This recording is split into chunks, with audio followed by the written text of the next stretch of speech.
இந்த ஷார்ட் ரிவ்யூவில் எந்த மூவி பற்றி பார்க்க போகிறோம்னா பைசன் காலமாடன். படத்துடைய ஸ்டார்டிங்கில் துருவ் விக்ரம் ஸ்கூல் ஸ்டூடெண்ட்டாக இருக்கார்.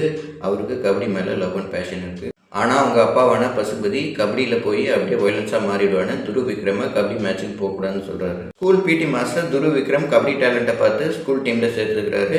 அதுக்கப்புறம் பசுபதி கிட்ட கபடியில் பெரிய ஆளாக வருவான்னு எடுத்து சொல்கிறாரு. அதுக்கு நடுவில் ஊர் பிரச்சனையில் லால் குரூப்பும் அமீர் குரூப்பும் சண்டை போட்டுருக்கு. அதனால் துருவ் விக்ரமோடைய கபடி தொடருமா இல்லையா அப்படின்றதே சந்தேகமாக இருக்குது.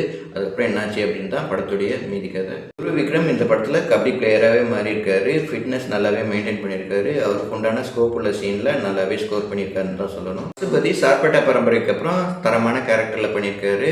துருவ் விக்ரம் கபடி மேட்ச்சில் இவருக்காக ஜெயிக்கணும்னு ஆடியன்ஸுக்கு தோண வச்சிடுறாரு.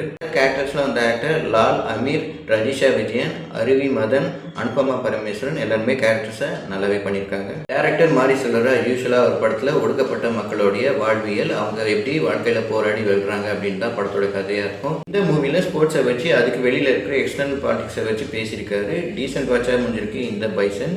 இந்த மாதிரி வீடியோ பார்க்கணும் எங்கள் சேனல் லைக் பண்ணுங்கள், ஷேர் பண்ணுங்கள், சப்ஸ்கிரைப் பண்ணுங்கள். தேங்க்யூ.